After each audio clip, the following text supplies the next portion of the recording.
어디에 우리는 투자해야 될까? 2026년은 바야흐로 초주식의 시대입니다. 따라서 주식을 사야 된다는 말씀을 드리면서 그렇다면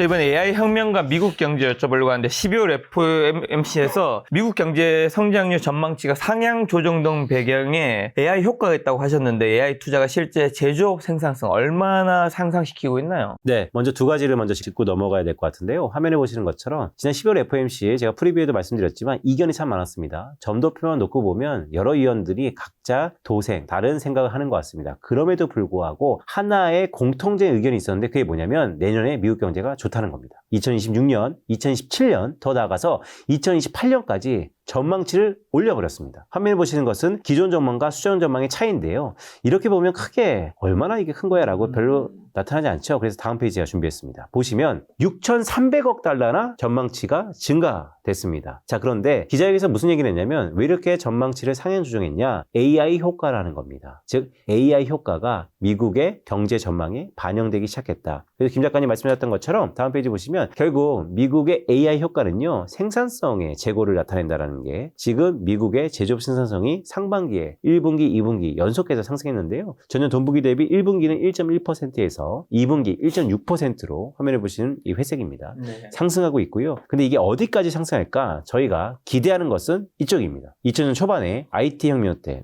말씀하신 것처럼 미국의 제조업 생산성이 전년 동기 대비 증가율이 10% 이상 갔던 기억이 있다. 지금 그것의 10분의 1의 정도의 상승을 보이고 있지만 더 확대될 가능성이 높다라는 말씀을 드립니다. 미국 제조업 재건을 위해 AI 효과가 필수적이라면 한국의 HBM과 D램 수출 호조도 2026년까지는 흔들림 없이 지속될 수 있는 건가요? 네, 지금 전망에서 내년 말까지 전망하기에는 좀 더 시계가 넓어 보이고요. 내년 상반기까지의 시계를 좀 좁혀본다면 최근에 마이크론 테크놀로지의 전망 실적도 그렇지만 견고하다. 즉 D램에 대한 수요가 초과 수요가 지속되고 있다. 공급은 쇼티지다. 이런 흐름이 내년에도 지속될 것 같고요. 미국의 연준이요. 자기의 전망의 상향 조정의 가장 근원으로서 AI 효과를 반영하기 시작했다는 거. AI 효과, AI의 설비 투자, 가시성에도 불구하고 모호함에도 불구하고 계속해서 하이퍼스케일러는 투자를 한다. 그렇다면 메모리, HBM 계속해서 필요로 한다라고 할 수 있겠습니다.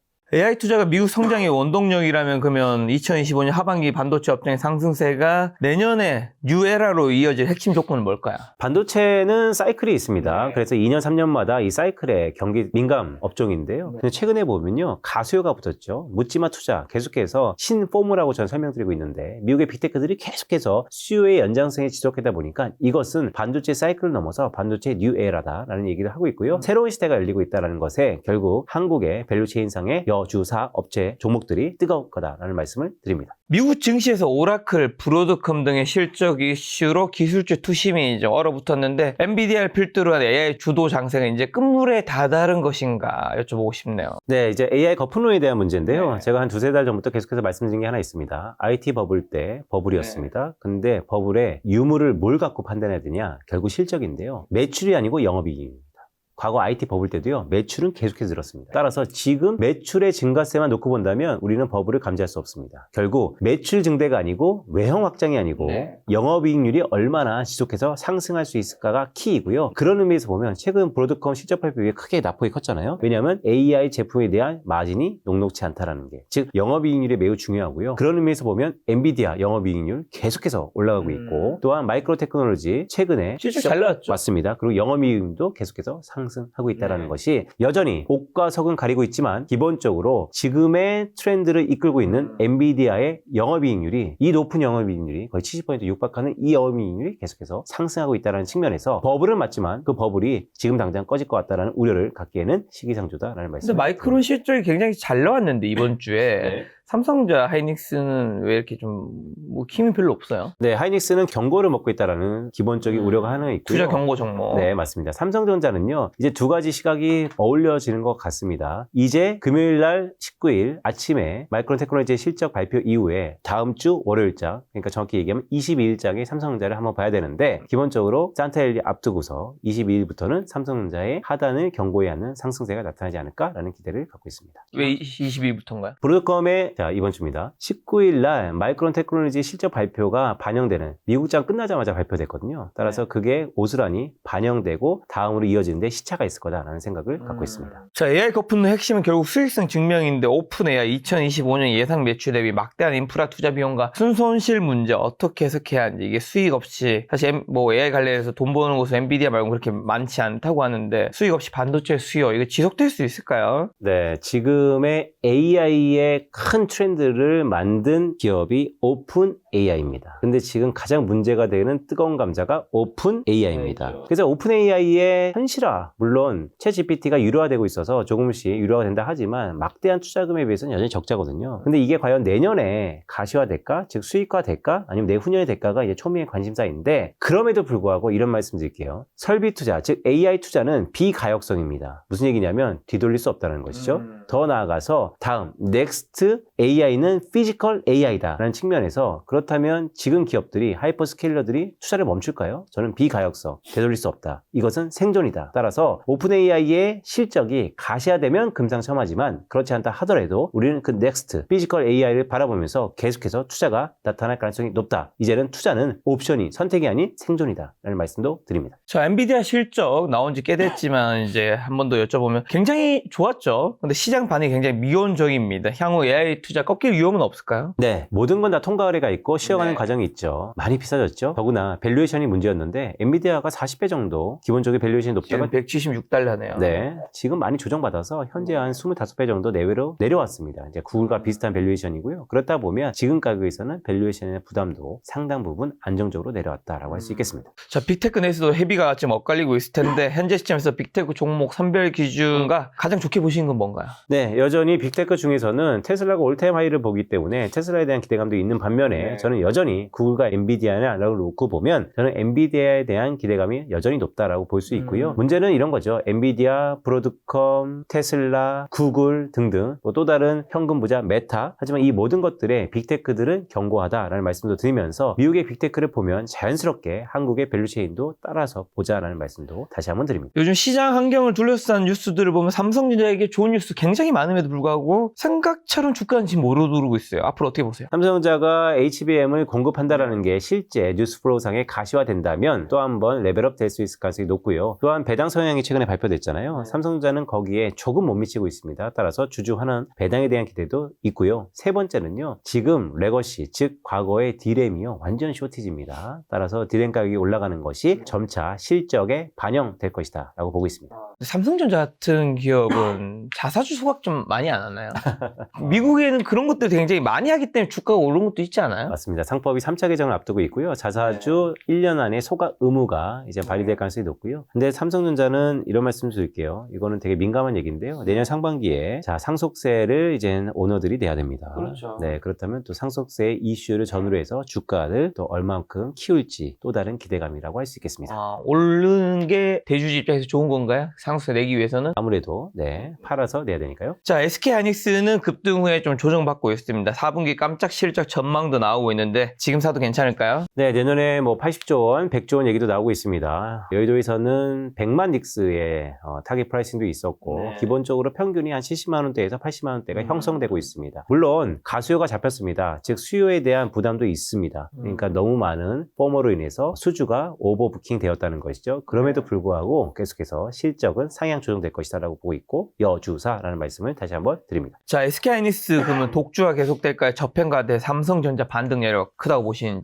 저는 이것은 이제 대장주냐 주도주냐의 싸움이냐라고 볼 수 있습니다. 우리나라 자본시장 역사상 삼성전자의 대장주가 꺾인 적이 없죠. 따라서 시가총액 기준으로 보더라도 아직까지 2등 기업인 SK하이닉스가 삼성전자를 뛰어넘기에는 녹록치 않아 보입니다. 하지만 모멘텀 측면에서 보면요. 미국 시장이 왜 이렇게 뜨거울까요? 미국의 시가총액이 지금 구글입니다. 얼마 전에 엔비디아였습니다. 계속해서 바뀌고 있다는 거죠. 시가총액 1등 지금 구글이에요? 맞습니다. 바뀌었어요? 계속해서 바뀝니다. 구글과 엔비디아가 계속해서 바뀌고 있다는 그 시점에서 의미하는 게 무엇일까요? 결국 모멘텀이 살아있다. 한국도 부동의 1등 삼성전자, 그다음에 부동의 2등, 부동의 2등 아니죠? 최근에 올라왔던 2등 SK하이닉스. 이 간극이 좁혀졌다, 넓혀졌다가 모멘텀이 나오면서 긍정적인 작용을 기대하고 있다. 저는 좀 더 점수를 주자면 SK하이닉스에 점수를 주고 있다는 말씀도 드립니다. 자, 여주사 여전히 반도체를 굉장히 중요하게 보시는 그러면 위원님은 반도체 장비나 소부장 종목 중에 SK하이닉스, 삼성전자 낙수효과 가장 크게 볼 수 있는 탑픽은 뭐라고 보시는지 아니면 그냥 하이닉스 사는 게 나은 건가요? 네, 뭐 그 안에 수많은 밸류체인 상에서의 소부장들이 있죠. 오히려 이런 디램 반도체를 놓고 보면 타고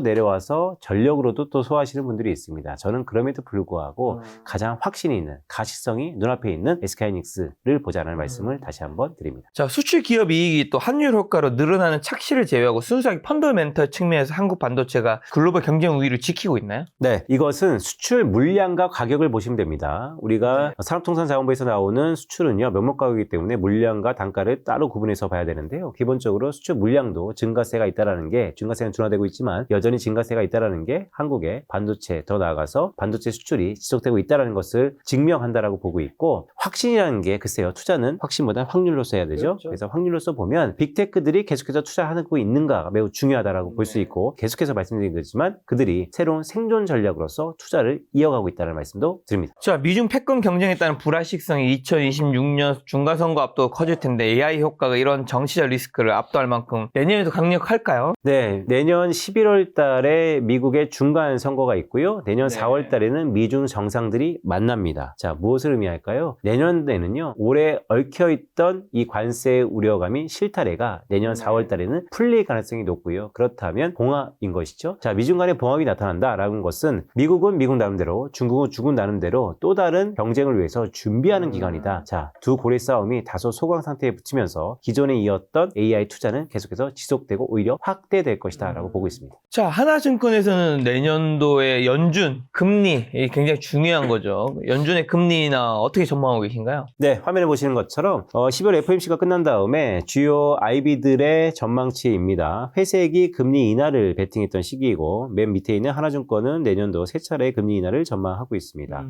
그런데 금융시장에는요, 연준은 아시는 것처럼 12월 달에 내년도 한 차례 한다라고 좀 더 외파적으로 바뀌었고, 해외 IB들은 두 차례 정도가 컨센서스입니다. 저희 하나증권이 좀 더 도비시하게 비둘기적으로 보고 있다라고 볼 수 있고, 근데 여기서 중요한 거는요, 화면에 보시면 어떠세요? 1, 2, 3, 4분기 중에 1, 2분기에 전부 인하가 몰려 있습니다. 즉, 내년도 컨센서스는 상반기에 인하를 하겠다, 하반기에는 생각보다 녹록지 않겠다는 게 시장의 컨센서스고, 저희도 상반기에 좀 더 인하가 폭이, 횟수가 많을 것이다 라고 보고 있습니다. 근데 실제로 연준 의장이 바뀌는 건 5월, 6월 아닌가요? 네, 5월 15일 날 현재 파월 의장의 임기가 끝나는데요. 네. 그런데 아마 연초가 되면요, 연준 의장이 임명될 가능성이 높고 레임덕 기간에 들어갈 가능성이 높아 보입니다. 자, 여기서 초미의 감사죠. 최근에 연준 의장의 3파전에서 똑같은 캐빈이지만 워시가 될 거냐 해시 될 거냐 여러 가지 의견이 분분하고 있습니다. 네. 연준의 독립성이 다시 한번 도마 위에 올랐기 때문에 연준 의장, 과연 친 트럼프의 의장이 앉는다 하더라도 그 자리는 그 사람의 행태를 바꾼다는 의미에서 트럼프와 파월도 비슷했거든요. 따라서 시장이 경계하는 것은 생각보다 그렇게 완화적이지 않을 수도 있다라는 것의 연장선상에서 미국은 내년도 경제 전망을 올리고 있다. 경기가 이렇게 뜨거운데 금리를 과연 낮춰야 될까에 대한 의구심이 가장 증폭된 순간이다라는 말씀도 드립니다. 그러면 어쨌든 내년에 유동성 공급이라는 측면에서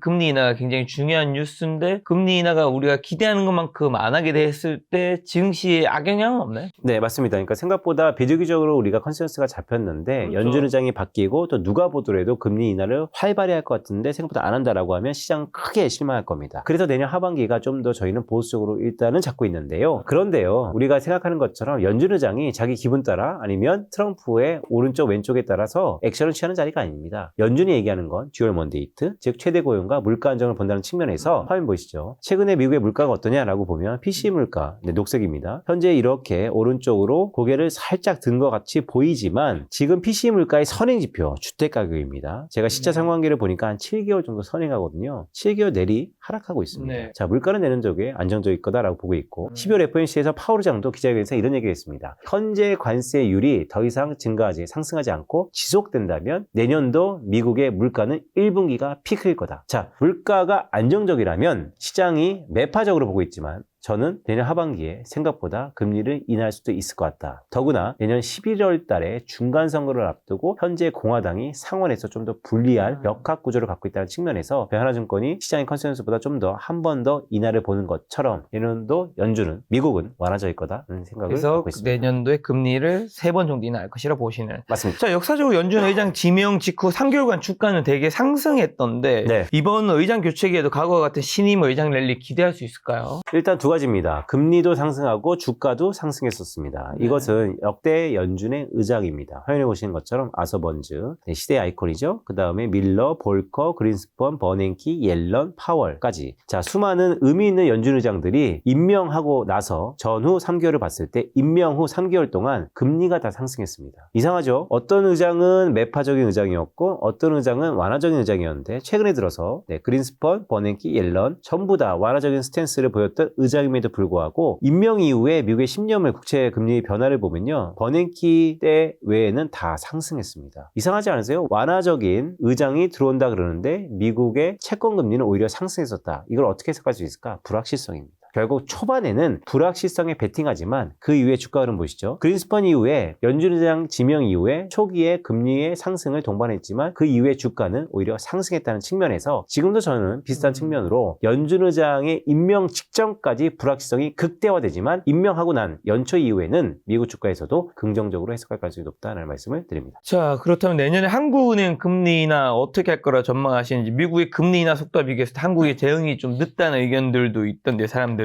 대응이 늦어질 위험은 없을까요? 네, 늦어질 위험이 있죠. 왜냐하면 지금 달러 환율을 놓고 봤을 때 1,500원 선을 위협하는데 여기서 한국은행이 금리를 인하할 수 있을까? 저는 되게 보수적으로 봅니다. 따라서 내년에 한국은행은 5월 달과 11월 달 두 차례 걸쳐서 인하할 것이다. 상반기에 한 번, 하반기에 한 번. 자, 미국에 비해서는 다소 인하가 좀 적다라는 측면에서 미국과 한국의 경제 규모 사이즈가 워낙 다르기 때문에 금리 차이에 의해서 자금이 이동하지 않고 환율이 결정되지는 않습니다. 그래도 기대감 측면에서 보면 원화가 1,500원 선을 뚫고 올라가기보다는 지금 수준에서 횡보 아니면 좀 더 아래쪽으로 원화의 강세 압력도 시간이 갈수록 나타날 가능성이 높다라는 말씀을 드립니다. 자, 이제 다양한 섹터와 시장에 대해 전망해 주셨으면, 지금 현금 1억 있는 분이라면 이제 내년도 2026년에는 어디 어떻게 투자해야 될까요? 네, 계속해서 말씀드리는 거죠. 1억이 있다면, 자, 유동성이 생긴다면 어디에 우리는 투자해야 될까? 2026년은 바야흐로 초주식의 시대입니다. 따라서 주식을 사야 된다는 말씀을 드리면서, 그렇다면 주도주 SK하이닉스가 그 범주 안에 있다라는 말씀을 첫 번째 드리면서요. 그래도 올해 너무 많이 올랐기 때문에 나 개인적으로는 좀 더 쉴 것 같다라고 한다면 제가 주구장창 4년 동안 주차하고 있는 골드, 당시의 포트폴리오가 빛나도록 금을 사자라는 말씀도 드립니다. 자, 올해도 이제 빈센트 의원님과 매달 저희 김작가TV 시청자분들에게 인사를 드렸는데, 내년에는 새로운 프로그램도 한번 준비해 볼까 하는데, 마지막에 저희 시청자분들에게 꼭 드리고 싶은 말씀이 있다면요? 네, 여주사입니다. 여전히 주도주를 사라, 밀리면 사자라는 말씀을 드립니다. 네, 오늘 만난 선생님은 빈센트 의원님이었습니다. 내년 2026년에 또다시 한번 인사드리도록 하겠습니다. 지금까지 여러분 소중한 시간 함께 해주셔서 정말 감사합니다. 오늘도 김작가였습니다. 고생 많으셨습니다. 고맙습니다.